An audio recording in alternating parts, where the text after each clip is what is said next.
Welcome to the Deep Dive. We're the show that takes interesting source material, digs through it, and tries to pull out the key insights for you. So you get the important stuff without drowning in information. Today, we're looking at something pretty deep, actually. It's from Buddhist teaching, specifically excerpts from a talk given back in June 2003 by Ajahn Sujin. It's called Fundamentals of Abhidhamma Part 2. And our goal, our mission for this dive, is really to explore this core idea of Dhamma. What is it, and maybe more importantly, how does it connect to your life right now? It could lead to some, pretty surprising ideas about what's actually real. Yeah, exactly. And it's crucial to get that this isn't just like abstract thinking. It's about learning to see the reality of every single moment you experience. Whether it's something simple like tasting your coffee or something more complex, like a big decision you're wrestling with, it's all happening right here, right now. Okay, so let's unpack that. The teaching starts really basic with things we all do constantly. Seeing, hearing, smelling, tasting, touching, even thinking. What does it actually say these things are? Well, the teaching calls all of these Dhamma simply because they truly exist. They're real, verifiable things that are happening. And a really key point is that they are not a self, not us. They're just phenomena, occurrences. Phenomena that occur. Yeah. And the source says they arise and cease immediately. That sounds incredibly quick. Like, how does that work with something like seeing? I feel like I'm just seeing continuously. Right. It feels that way. But think of it more like a super fast series of snapshots. Each tiny moment of seeing pops up and vanishes instantly. Poof. Yeah. Gone. It gets replaced by the next moment of seeing, or maybe a sound catches your attention or a thought drifts in. It's this constant, usual unnoticed flickering. And that's why Dhamma isn't some special state you have to go find somewhere else. You don't need to separate it from what's happening right this second. It is what's happening. So it's really about paying attention to this moment, but how do you actually notice that impermanence in something totally normal, like sipping coffee? It's about directing your attention, but gently. So with the coffee, there's the taste. That's Dhamma. The warmth of the cup, also Dhamma. Even the thought, good coffee, that's Dhamma too. You don't have to do anything fancy, just notice these things are happening without necessarily layering on the I or my coffee story quite so heavily. Okay, that makes sense for the senses. But what about the internal stuff? This is where it gets really interesting for me. Feelings like happiness or sadness, pleasure, pain, are those Dhamma too? Oh, absolutely. Yes. Yeah. All feelings, joy, sorrow, physical pleasure, physical pain, they're also Dhamma. Why? Because they're real. You experience them, right? They verifiably exist. And just like seeing, they aren't permanent. Nobody's happy all the time or sad all the time. They come and go.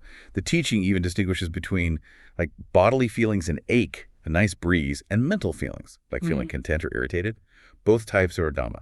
Right. And it goes further, even the stuff we label as negative. The source actually lists things like anger thosa, it calls it, which could be just slight irritation or, full-blown fury. And then there's greed or attachment lobha, which it says can be really subtle, sometimes hard to even spot. And things like stinginess, envy, even sorrow, crying, those are all Dhamma. Yes, exactly. And that dosa, the anger, it could just be that tiny flicker of annoyance when, say, your computer freezes. It doesn't have to be shouting. And lopa, attachment, maybe it's not wanting $1 million. Maybe it's just really wanting someone to agree with your point of view. Yeah. Or being attached to how you think things should be. Oh, okay, subtle. Very subtle sometimes. But the crucial insight is these two arise and cease. They pop up because conditions are right for them, and then they fade. They aren't you. They are Dhamma happening to you, or rather, through you. Wow. So if anger isn't fundamentally me, if it's just a temporary event, like a weather pattern passing through, then you don't have to be so caught up in it. You could maybe just observe it happening. Is that the idea? That's exactly the potential shift in perspective, yes. It offers a way to loosen the identification with these states. They're real, they happen, but they aren't baked into some permanent self. Okay, this arising and ceasing, it applies to sights, sounds, thoughts, feelings. But here's a question the source brings up that kind of wrinkles my brain. What about when you're totally out, like sound asleep, no dreams, not aware of anything? Is that still Dhamma? It seems weird, right? But the teaching says emphatically yes, because the state of sleeping is real. Dreaming is real. Waking up is real. Everyone experiences these states. Nobody doesn't sleep. So if it's a real existing phenomenon, it falls under Dhamma. You wake up, you know you were asleep. That state existed. Even the state of knowing nothing, that blankness of deep sleep, is Dhamma. That feels really counterintuitive. Why is that an important point?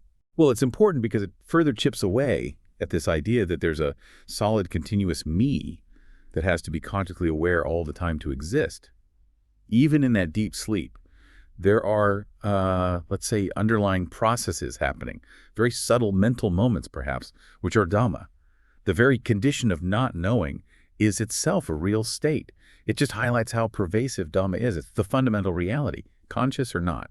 And, what's really interesting is that each of these Dhammas has its own specific flavor, its own characteristic. Seeing feels different from hearing, right? Pain feels different from pleasure. This uniqueness, this lakkhana as it's called, points directly towards anatta, non-self. If seeing has its own distinct nature and hearing has its own, whereas the single unchanging self that's doing the seeing and the hearing, the teaching suggests it's just not there in the way we assume, only the distinct phenomena. That's a big shift. And part of that shift, the teaching says, is understanding that these Dhamma are uncontrollable. That sounds pretty radical. Can you give another example, maybe besides anger? Sure. Think about hearing again. If there's a loud bang nearby and your ears work, can you just decide not to hear it? No, definitely not. Exactly. The conditions are met, sound waves, working ears, consciousness, and boom, hearing happens. You didn't invite it, you can't command it away, it just arises. Or think about planning. You sit down to plan your day. That act of planning, the thoughts involved, they also arise because of prior conditions, intentions, habits. You don't cluster them from a vacuum. Okay. And this is where the term Paramatha Dhamma comes in. These are like the ultimate realities, the bedrock truths.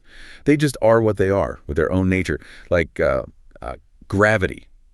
It works, whether you believe in it or not. These Dhammas aren't subject to anyone's whim or control. They follow their own laws arising from causes. Wait, if even planning and thinking arise from conditions, Yeah.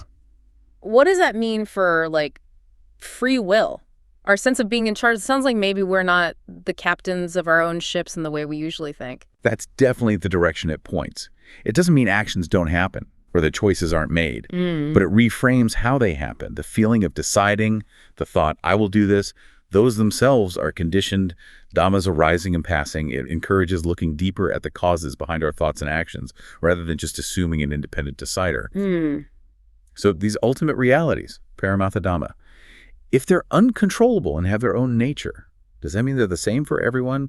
Is my seeing the same fundamental type of event as you're seeing? Yeah, according to the teaching, Dhamma is universal in that sense. The basic characteristic of seeing is the same, whether you're Thai, French, Japanese, or even a bird, the source mentions.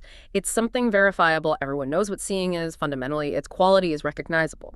Okay, but if it's so fundamental and universal, why do some people push back against these ideas, particularly Abhidhamma, which is basically Dhamma explained in detail? The teaching says it's because of attachment to self being a wrong view. But isn't that attachment itself also a real thing? That's a fantastic point, yes. The teaching suggests that denial comes from, well, just not understanding Dhamma directly yet. And that very attachment to self, that strong feeling of me and mine, that's seen as a wrong view.